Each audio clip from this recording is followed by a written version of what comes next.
Okay guys, so let's move ahead. Now we'll study about female reproductive system. तो सबसे पहले हम देखेंगे overall structure of female reproductive system. ठीक है. The overall female reproductive system looks like this. ठीक है. This is your ovary. ठीक है. ओवरी है जिसमें ओवम का फॉर्मेशन होता है. अभी जैसे हमने टेस्टिस देखा था जहाँ स्पर्म का फॉर्मेशन हुआ था, तो we learned about internal structure of testis. Will study about internal structure of ovary also. पहले हम ओवरऑल स्ट्रक्चर देखते हैं. This is ovary. ओवरी जो होता है उससे साथ वो एक अटैच होता है एक ट्यूब से जो ओवम को कैरी करेगा. This tube is called fallopian tube और ओवी डक्ट बोलते हैं इसे. ठीक है. फैलोपियन ट्यूब और ओवी डक्ट. अब ये जो ओवी डक्ट जहाँ से स्टार्ट होता है ये वाला यहाँ पर, ठीक है, ये थोड़ा सा बड़ा होता है. ठीक है. ब्रॉड पार्ट होता है ताकि ज़्यादा से ज़्यादा ये अच्छे से कवर कर सके ओवरी को. इसको बोला जाता है इनफंडीब्यूलम. क्या कहते हैं? इनफंडीब्यूलम. कहीं लिखा होगा, कहाँ लिखा? यहाँ तो दिखा नहीं रहा. This region is called infundibulum. हाँ, यहाँ पे लिखा हुआ है देखो. तो जहाँ से फैलोपियन ट्यूब स्टार्ट होता है, फैलोपियन ट्यूब का वो पार्ट जो ओवरी के कांटेक्ट में होता है, दैट इज़ कॉल्ड इनफंडीब्यूलम. और वो आगे बढ़ता है, थोड़ा टैपरिंग होता है. That tapering portion is called ampulla. क्या कहते हैं उसे? एम्प्यूला. ओवरी एक मस्कुलर स्ट्रक्चर से अटैच होता है with the wall of uterus. ये यूटेरस है. ठीक है. उसको बोलते हैं लिगामेंट. ठीक है. ओवेरियन लिगामेंट, ब्रॉड लिगामेंट, दो तरीके के लिगामेंट होते हैं यहाँ पे. आप लिगामेंट बस याद रखो, ये हेल्प करता है ओवरी को अटैच करने में यूटेरस से. तो यहाँ पे ओवम बनता है. ओवम जो बना वो फैलोपियन ट्यूब में जाता है. फैलोपियन ट्यूब जहाँ से स्टार्ट होता है तो उस ब्रॉड पोर्शन को हम बोलते हैं इनफंडीब्यूलम. ठीक है. इनफंडीब्यूलम बोलते हैं. फिर वो जब आगे बढ़ता है तो जो नैरो स्ट्रक्चर बना दैट इज़ कॉल्ड एम्प्यूला. फिर वो थोड़ा और पतला होते जाता है, दैट इज़ कॉल्ड इस्थमस. क्या कहते हैं उसे? इस्थमस. ये इस्थमस. ठीक है. अब यहाँ पे देखो, ओवरी और फैलोपियन ट्यूब जहाँ पे स्टार्ट हो रहा है एक फिंगर लाइक प्रोजेक्शंस है. यही finger like projections are called fimbriae. क्या कहते हैं इन्हें? फिम्ब्री.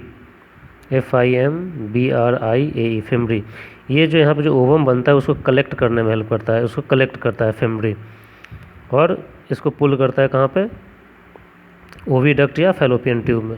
और यहीं से ये फिर मूव करेगा इनफंडीब्यूलम, फिर नैरो पार्ट एम्प्यूला, फिर थोड़ा सा और narrow part that is called isthmus. अब इस्थमस जो होता है ये ट्यूब ओपन होता है इस मिडिल ब्रॉड स्ट्रक्चर में. This broad structure is called uterus, जिसका मिडिल पोर्शन पूरा खाली होता है. That is called uterine cavity.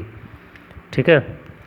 Uterine cavity. और इसका वॉल जो होता है थोड़ा थिक होता है. हमने पहले भी इसमें आगे देखेंगे.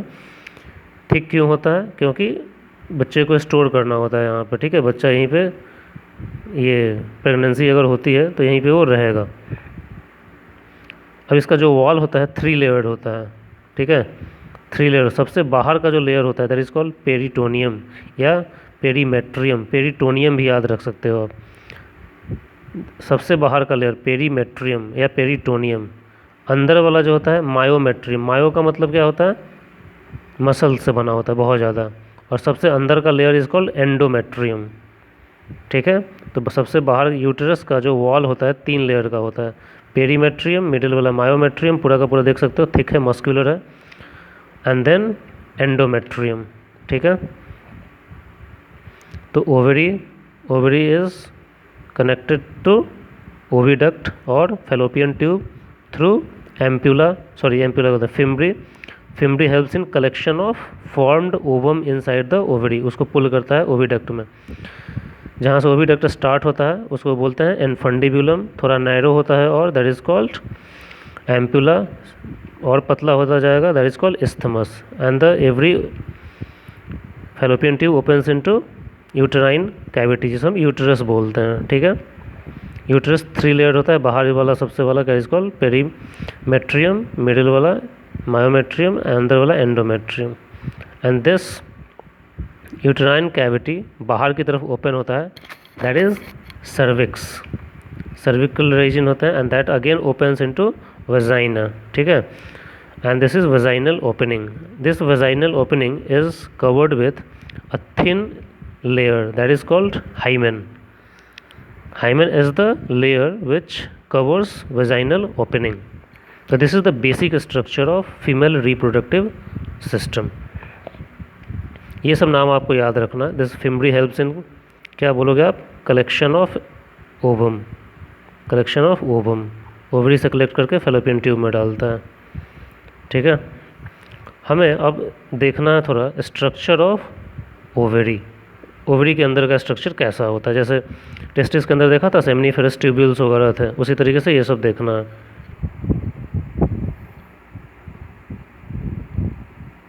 ओके गाइस, तो this is the basic structure of mammalian ovary. हमें एक ओवरी का जो सबसे बाहर का लेयर होता है that is called germinal epithelium. ये जर्मिनल एपिथेलियम होता है. ठीक है.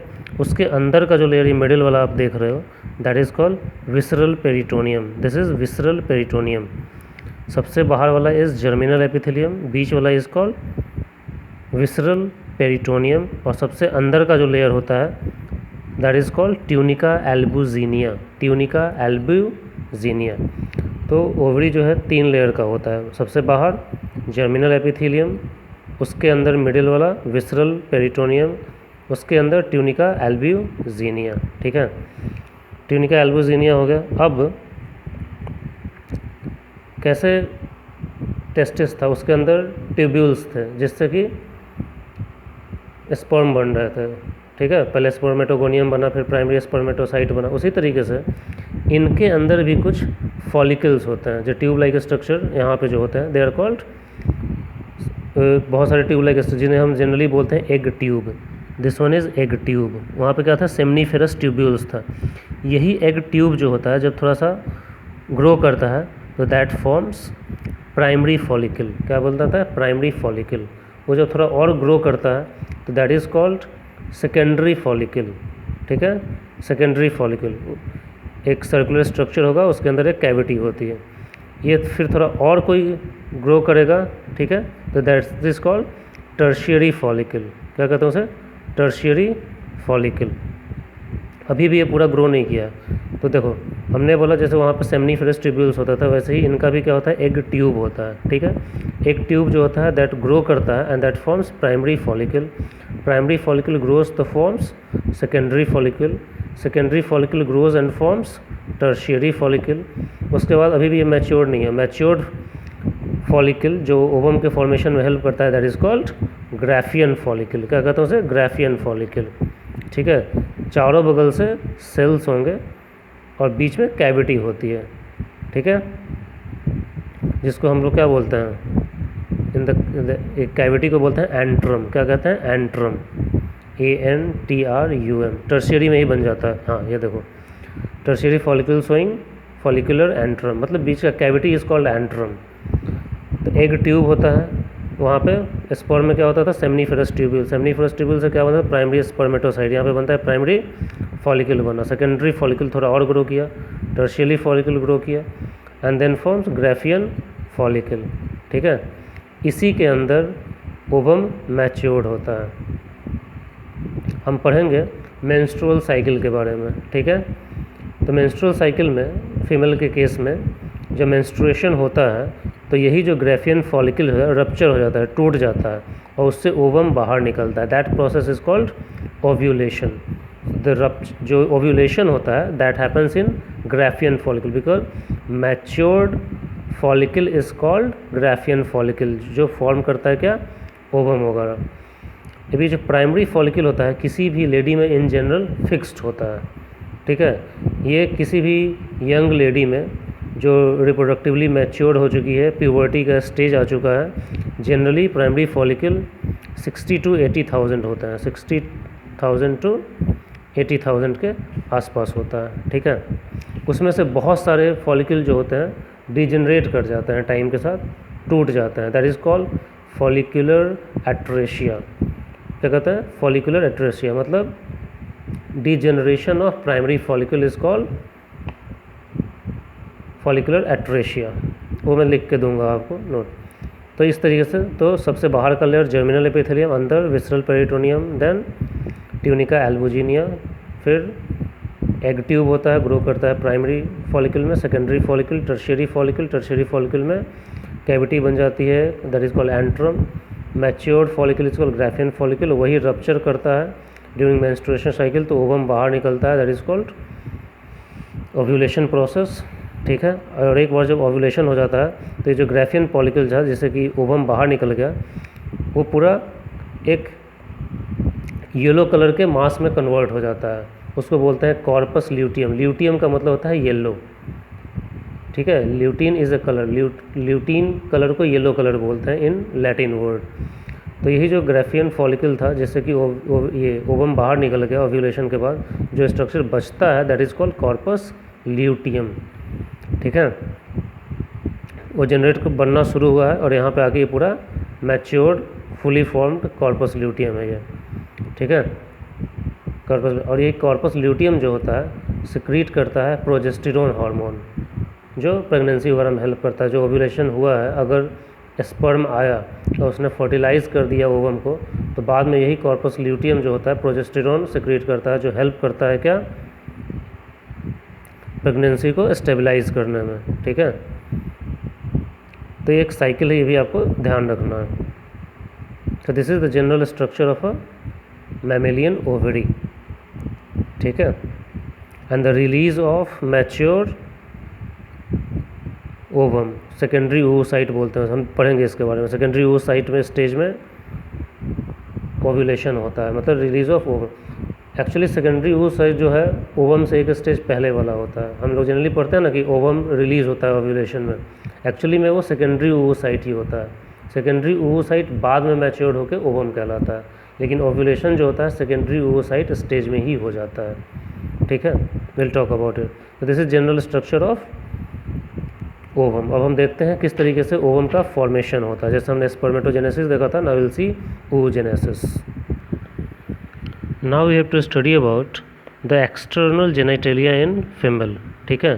The external genitalia in female हमने पहले भी देखा था। सी दिस वाज यूटेरस, हमने बोला था यूटेरस बाहर ओपन होता है किसके थ्रू, सर्विक्स के through.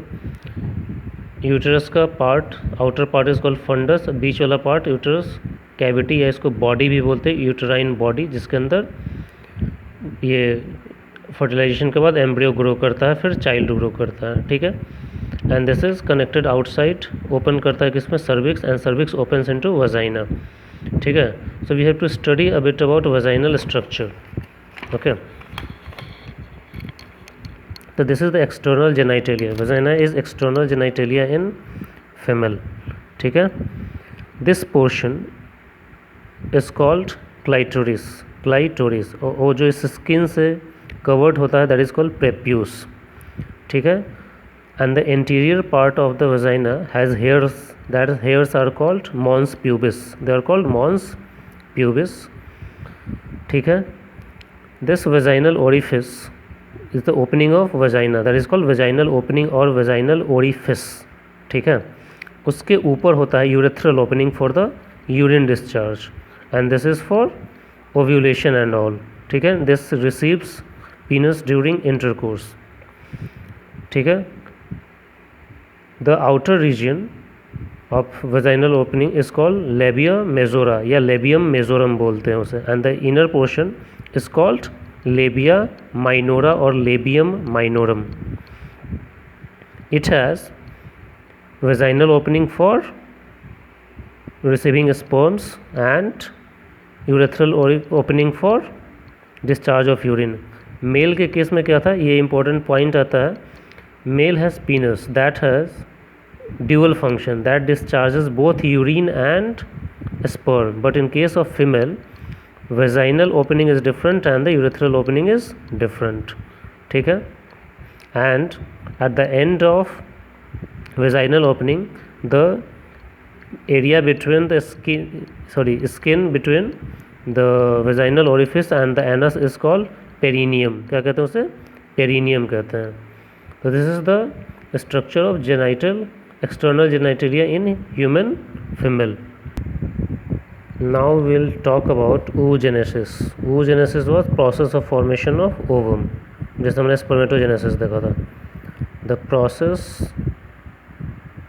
of formation of ovum is called oogenesis, ठीक है। अब ये कैसे होता है, आपने देखा था ओवरी में भी क्या था, जर्मिनल एपिथेलियम था, ठीक है, जर्मिनल एपिथेलियम था। वही ग्रो करता है किस में, प्राइमरी जर्म सेल में, प्राइमरी जर्म सेल में। मेल के केस में सेमनीफेरस ट्यूब्यूल्स में जर्मिनल एपिथेलियम था, यहाँ पे प्राइमरी फॉलिकल में होगा। ये क्या होगा, डिप्लॉयड होगा। अब ये मल्टीप्लाई करेगा, ठीक है, मल्टीप्लिकेशन होगा अपना नंबर बढ़ाने के लिए माइटोसिस से। तो ये क्या बनाता है, oogoonium बनाता है। वहाँ पे क्या बनता था, स्पर्मेटोगोनियम बना था, ठीक है। ये और अपना नंबर बढ़ाएगा, ग्रो करेगा, ठीक है, फिर से माइटोसिस करेगा, बहुत सारा नंबर बनाएगा, ग्रो करेगा। इसको बोलते हैं हम लोग क्या, primary spermatocyte, sorry primary oocyte बोलेंगे, स्पर्मेटोसाइट नहीं, ओवम बन रहा है ना। ये भी क्या होगा, डिप्लॉयड होगा, ये डिप्लॉयड है। अब यहाँ पे जाके क्या होता है, पहला मियोटिक डिवीजन होता है, मियोसिस 1 होगा, मियोसिस 1। तो इससे क्या बनता है, सेकेंडरी oocyte बनेगा, एक है, ठीक है, एक सिंगल स्ट्रक्चर, ठीक है। इससे बनेगा एक मियोसिस से क्या होगा, हैप्लॉयड हो जाएगा और दो बनेगा, एक ये बनता है, ठीक है, और एक छोटा सा बनता है।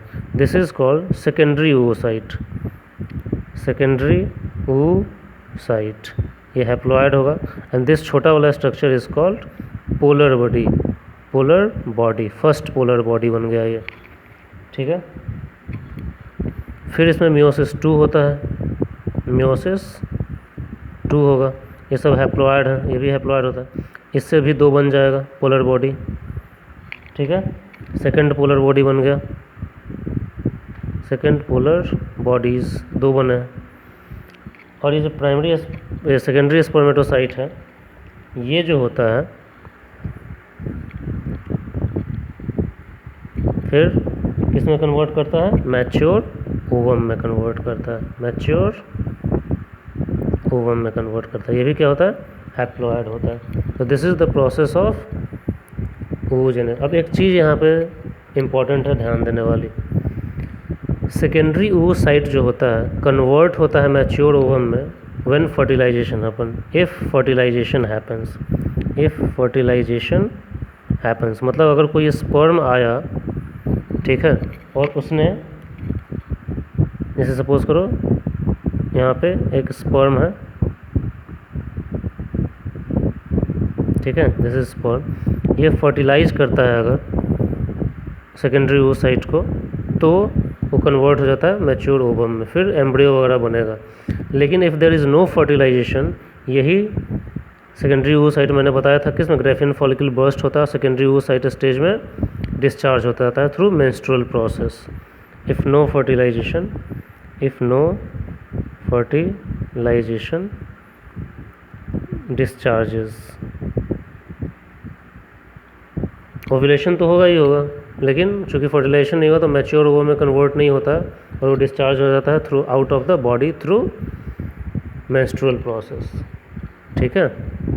तो अब इस तरीके से आपने देखा oogenesis ओवम बन गया। इसका भी हार्मोनल कंट्रोल होता है, यहाँ भी वही दोनों हार्मोन सीक्रेट होते हैं, कौन से, LH और FSH, फीमेल के केस में भी आते हैं, ठीक है। LH जो होता है मैच्योर करता है किसको, helps in maturation of Graafian follicle, तभी तो ओवम बनेगा, maturation of Graafian follicle and stimulates ovulation, ताकि सेकेंडरी स्पर्मेटोसाइट रिलीज़ होगा तभी जाके अगर स्पर्म आया तो फर्टिलाइजेशन होगा, ठीक है। और FSH क्या करता है, follicular stimulatory hormone, female hormone का सिक्रेशन बढ़ाता है, secretes, helps in secretion of estrogens, estrogen का सिक्रेशन, क्योंकि estrogen is responsible for maturation of what, ovum and all, तो ये एस्ट्रोजन का सिक्रेशन बढ़ाता है। 2-3 टर्म मैंने यूज किया था, आपको याद होगा, जैसे फॉलिकुलर एट्रेसिया मैंने बताया था, फॉलिकुलर एट्रेसिया, क्या था ये? Degeneration of primary follicles, degeneration of primary follicles in ovary, degenerate कर जाते हैं ज़्यादातर प्राइमरी फॉलिकल्स। फिर एक आपने पढ़ा था कॉर्पस ल्यूटियम, कॉर्पस ल्यूटियम ये क्या था? जो ग्राफियन फॉलिकल था, ओव्यूलेशन हुआ, उसके बाद जो रिमेनिंग पोर्शन बचता है that is called corpus luteum. इसको चूँकि येलो कलर का दिखता है इसको येलो बॉडी भी बोलते हैं, also called yellow body, yellow body. तो this is remaining portion of what? Graphian follicle, Graphian follicle after ovulation, मतलब सेकेंडरी स्पर्मेटोसाइट के ओवोसाइट के रिलीज के बाद। ओके गाइस, लेट्स सी, हमें थोड़ा सा ओवम का स्ट्रक्चर देखना है, ठीक है? ओवम का स्ट्रक्चर होता है क्या? आई थिंक ये थोड़ा ढंग से दिख नहीं रहा। सी, ये जो ओवम होता है, ठीक है, इसका जो बाहर का लेयर होता है इसमें थोड़ा सा इरेगुलर शेप्ड सेल्स होते हैं, ठीक है? तो उनका एक लेयर होता है सबसे बाहर का, इरेगुलर शेप्ड होता है, that is called corona radiata. क्या कहते हैं उसे? Corona radiata. This is the irregular shaped layer of cells, ठीक है, कोरोना रेडिएटा। उसके अंदर एक सर्कुलर रिंग का लेयर होता है, ठीक है, that is called zona pellucida, zona pellucida, ये वाला लेयर, ठीक है। This layer is called plasma membrane, ये वाला लेयर इज प्लाज्मा मेम्ब्रेन। इसके अंदर का जो लेयर होता है that is called perivitelline space. क्या कहते हैं? पेरीविटेलाइन स्पेस। और उसके अंदर ये जो लेयर आप देख रहे हो that is called vitelline membrane. क्या कहते हैं? Vitelline membrane. तो सबसे बाहर का लेयर होता है that is called corona radiata, ठीक है, कोरोना रेडिएटा। उसके अंदर थिक लेयर होता है that is called zona pellucida, यहाँ ये वाला zona pellucida. Then there is क्या? Plasma membrane. ये अंदर वाला जो मेम्ब्रेन होता है that is called vitelline membrane, vitelline. और प्लाज्मा मेम्ब्रेन और विटेलाइन मेम्ब्रेन के बीच का जो स्पेस होता है that is called perivitelline space. फिर दिस इज न्यूक्लियस, ये उसका साइटोप्लाज्म होता है ओवम का, दैट इज कॉल्ड ooप्लाज्म बोलते हैं इसे, ooप्लाज्म, ठीक है। साइटोप्लाज्म लिखा हुआ, the cytoplasm of ovary is called ooplasm. तो इसके 3 लेयर होते हैं, जैसे ध्यान रखना है आपको, ठीक है। सबसे बाहर का लेयर कोरोना रेडिएटा, उसके अंदर वाला Jonu pellucida, then plasma membrane, फिर विटेलाइन मेम्ब्रेन और प्लाज्मा मेम्ब्रेन और विटेलाइन मेम्ब्रेन का जो स्पेस होता है दैट इज कॉल्ड पेरीविटेलाइन। फिर साइटोप्लाज्म होता है that is called ooplasm and nucleus होता है। This is the general structure of an oocyte that is ovum, ठीक है। Now we have to study about menstrual cycle, जो हमने पढ़ा था ovum. If there is no fertilization, ovum जो होता है फीमेल बॉडी से बाहर निकल जाता है, and that cycle happens every month. That cycle is called menstrual cycle.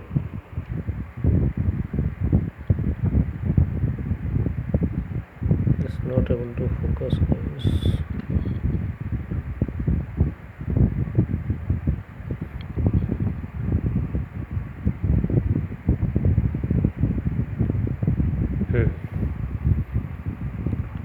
अब हमें पढ़ना है किसके बारे में? मेंस्ट्रुअल साइकिल के बारे में। Menstrual cycle, this happens in females, primates, happens in primates at females. हमने पहले चैप्टर में भी आपको बताया था menstrual cycle and estrus cycle. Primates में होता है, ह्यूमंस में, एप्स में, मंकीज़ में, ठीक है, ठीक है। This is a 28 to 29 day cycle, ठीक है, 28 to 29 डे साइकिल होता है। And it's a bloody discharge from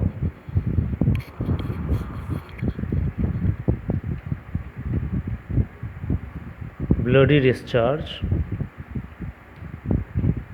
along with unfertilised secondary oocyte, ठीक है, अनफर्टिलाइज्ड सेकेंडरी oocyte, इसका रिलीज होता है अगर फर्टिलाइजेशन नहीं होता है तो, ठीक है। तो this is 28 to 29 day cycle.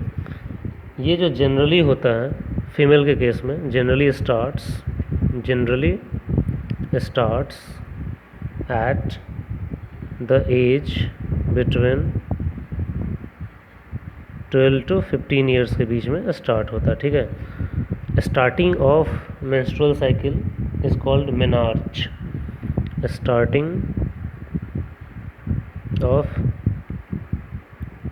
menstrual cycle is called menarche, MENARCHE। ये पूछता है एग्जाम्स वगैरह में व्हाट इज़ मेनार्च, तो this is start of menstrual cycle. अब ये जो मेंस्ट्रुअल साइकिल जो होता है इट हैज़ 3 फेजेस, ठीक है। पहला इज कॉल्ड मेंस्ट्रुअल फेज, इसको आप ब्लीडिंग फेज भी बोलते हो या मेंसेस, ब्लीडिंग फेज या मेंसेस, जो एक्चुअल में डिस्चार्ज होता है, ठीक है। इसके बाद जो होता है दैट इज़ कॉल्ड फॉलिकुलर और प्रोलिफरेटिव फेज, जहाँ पे फॉलिकल का डेवलपमेंट होता है।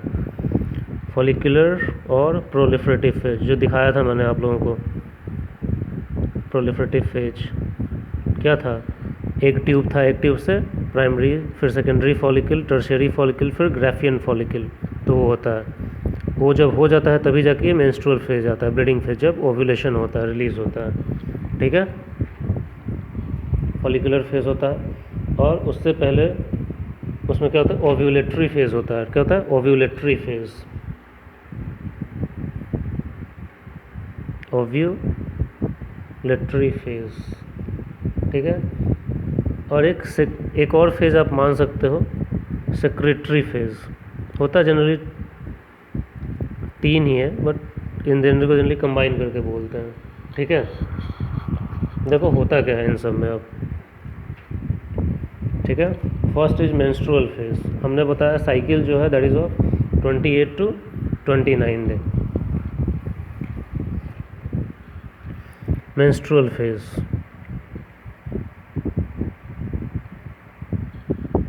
ठीक है।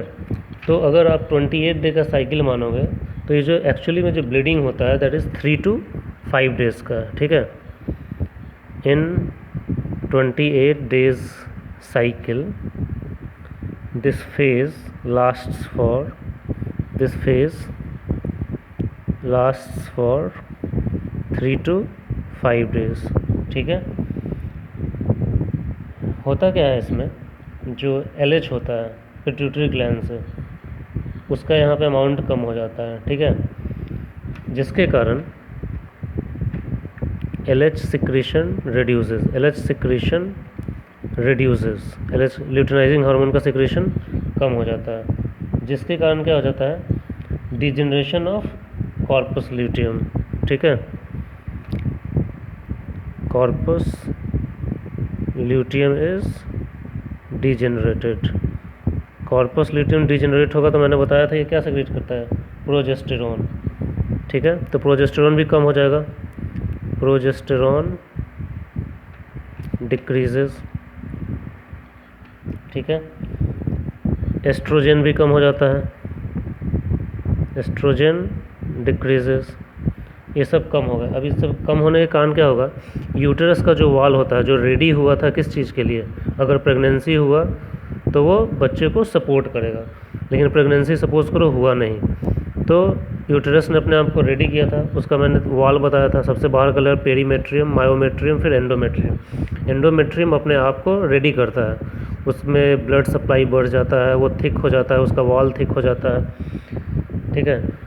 लेकिन अगर प्रेगनेंसी नहीं हुआ, स्पर्म रिसीव नहीं हुआ, तो वो डिजेनरेट होना जाता है। तो उस समय क्या होता है, ये 3 to 5 डेज साइकिल में LH का सिक्रेशन कम हो जाता है अगर स्पर्म नहीं मिला तो, LH कम हुआ तो ग्रेफियन कॉर्पस ल्यूटियम टूटने लगता है, कॉर्पस ल्यूटियम ही प्रोजेस्टेरोन बनाता है तो प्रोजेस्टेरोन कम हो जाएगा। इसके कारण क्या होता है, endometrium of uterus degenerates, endometrium of uterus degenerates, ये भी टूटना शुरू हो जाता है, जो पहले थिक हुआ था पूरा, ठीक है।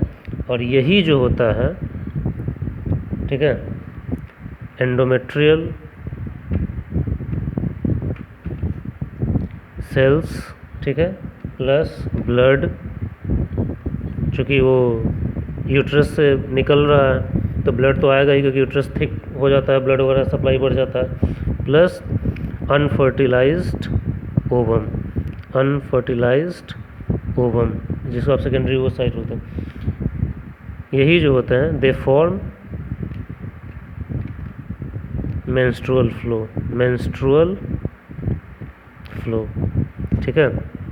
तो ये तब होता है जब प्रेगनेंसी नहीं होती है, तो जो 3 से 5 डेज तक चलता है। दूसरा मैंने बताया था क्या, फॉलिक्यूलर फेज, फॉलिक्यूलर फेज ये क्या होता है, जनरली जो होता है डे 6 to 14 तक चलता है ये, ठीक है। यहाँ पे जो क्या होता है, FSH का सिक्रेशन बढ़ता है, तभी तो follicular stimulation, FSH secretion increases, कहाँ से, पिट्यूटरी से, FSH सिक्रेशन इंक्रीजेस, नाम ही है फॉलिकुलर फेज, मतलब फॉलिकल का डेवलपमेंट होगा, ठीक है।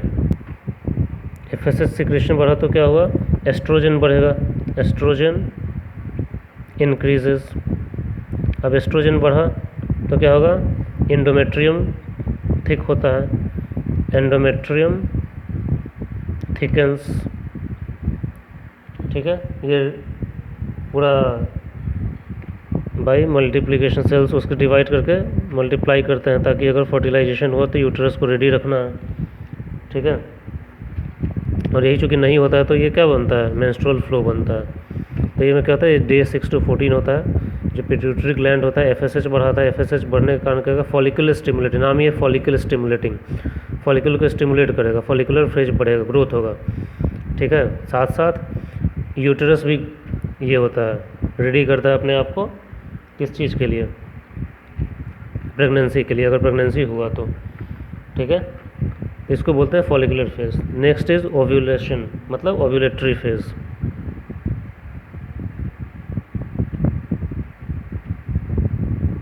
ओव्यूलेटरी फेज, ठीक है। यहाँ पे क्या होता है, स्टार्ट्स एट 14th डे के बाद, स्टार्ट्स एट 14th डे, ठीक है। यहाँ पे LH और FSH दोनों एकदम जो बढ़ रहे थे एकदम पीक लेवल पे होगा, हाईएस्ट लेवल पे होगा, LH and FSH are at peak level, ठीक है। इनका कॉन्सेंट्रेशन एकदम बढ़ जाता है, ठीक है। इसके कारण ओव्यूलेटरी मतलब ओव्यूलेशन होगा, ओवम रिलीज होगा ग्राफियन फॉलिकल से, ग्राफियन फॉलिकल अब टूटेगा, ग्राफियन फॉलिकल की FSH LH बढ़ रहा है तो फॉलिकल मैचुरेशन बढ़ता है, यहाँ से स्टार्ट हुआ था maturation, primary follicle, secondary follicle, 13-14 दिन तक चला। अब 14वें दिन पे क्या होता है, FSH और LH जो होता है एकदम पीक पे होते हैं, अब इसके बाद इनका अमाउंट घटेगा, तो जब घटने से पहले जब एकदम पीक पे है तो क्या होगा, फॉलिकल प्राइमरी फॉलिकल से मैच्योर्ड फॉलिकल बन जाएगा, Graafian follicle, Graafian follicle ruptures, ये टूटना शुरू होता है अब क्योंकि मैच्योर्ड हो गया है पूरा, ruptures and ovum is released, ovum is released, secondary oocyte, तभी इसको हम क्या बोल रहे हैं, ओव्यूलेटरी फेज, ये रिलीज़ होता है। अभी रिलीज़ होके ओवम ओवरी के अंदर ही है, ठीक है, बाहर नहीं निकल रहा है शरीर से, that was this phase menstrual, ये जो टूट रहा है अभी अंदर ही है, अगर फर्टिलाइजेशन नहीं होगा तब ये मेंस्ट्रुअल फेज आता है, ठीक है। This is process Graafian follicle ruptures and ovum is release, this is called ovulation, this is called ovulation.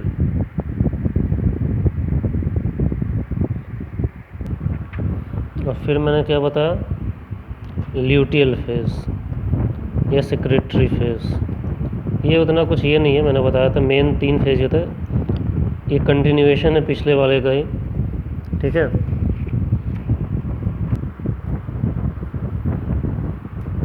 ये कहाँ से होता है, फ्रॉम डे 15 to 28 तक का, ठीक है। LH जो है इंक्रीज़ करता है, ठीक है। LH इंक्रीज़ किया तो वही ओव्यूलेशन वगैरह होगा। कॉर्पस ल्यूटियम फॉर्म होता है ग्रेफियन फॉलिकल जब ओव्यूलेशन हो गया, ठीक है। मैंने बताया ना आपको ओव्यूलेशन हो गया, तो जब ओव्यूलेशन हो जाता है तो ग्रेफियन फॉलिकल किस में कन्वर्ट करता है? कॉर्पस ल्यूटियम में। कॉर्पस ल्यूटियम इज़ फॉर्म्ड, ठीक है। ये क्या सिक्रीट करता है? Progesterone, secrets progesterone. प्रोजेस्टेरोन का काम क्या है? रेडी करता है ओवरी बोल रहा हूँ, यूटेरस फॉर इम्प्लांटेशन क्या होता है? फर्टिलाइज्ड ओवम को यूटेरस अटैच करना बच्चे के ग्रोथ के लिए। For implantation if fertilization happens, ठीक है। और चूँकि यही अगर फर्टिलाइजेशन नहीं होता है तो क्या आता है? मेंस्ट्रुअल फेज आएगा फिर से 28वें दिन के बाद, ठीक है। फिर पहला दिन से काउंट होगा एंड 3 to 5 डेज तक एंडोमेट्रियम, कॉर्पस ल्यूटियम जो है सब डिजेनरेट हुआ तो एंडोमेट्रियम भी डिजेनरेट हो जाएगा क्योंकि फर्टिलाइजेशन नहीं हुआ। तो वही endometrial cells, blood and unfertilized ovum in the form of bleeding come out, that is called menstrual flow. तो यही साइकिल चलता रहता है फॉर 28 डेज, ठीक है। इसमें हार्मोनल रेगुलेशन इम्पॉर्टेंट है, किस डेट पे कौन सा हार्मोन का सिक्रेशन बढ़ता है। इसका एक चार्ट भी आता है, वो चार्ट मैं आप लोगों से शेयर भी करूँगा। अच्छा,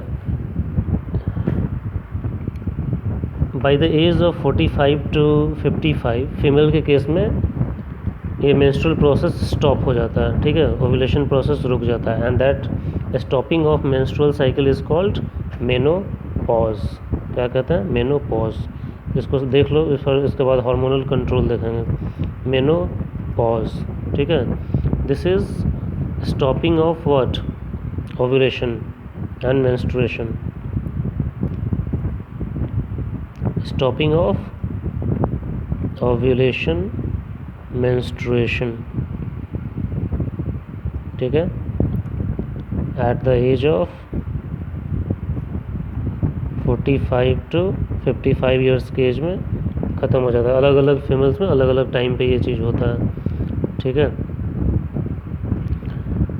अब ये जनरली क्यों होता है? तो इसका कोई एक क्या बोलते हैं फिक्स अभी तक इसके बारे में अच्छे से पता नहीं लगाया जा चुका है कि ऐसा होता क्यों है फीमेल के केस में, ठीक है।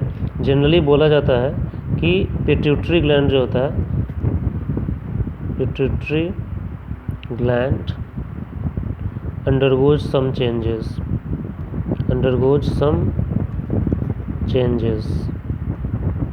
with age।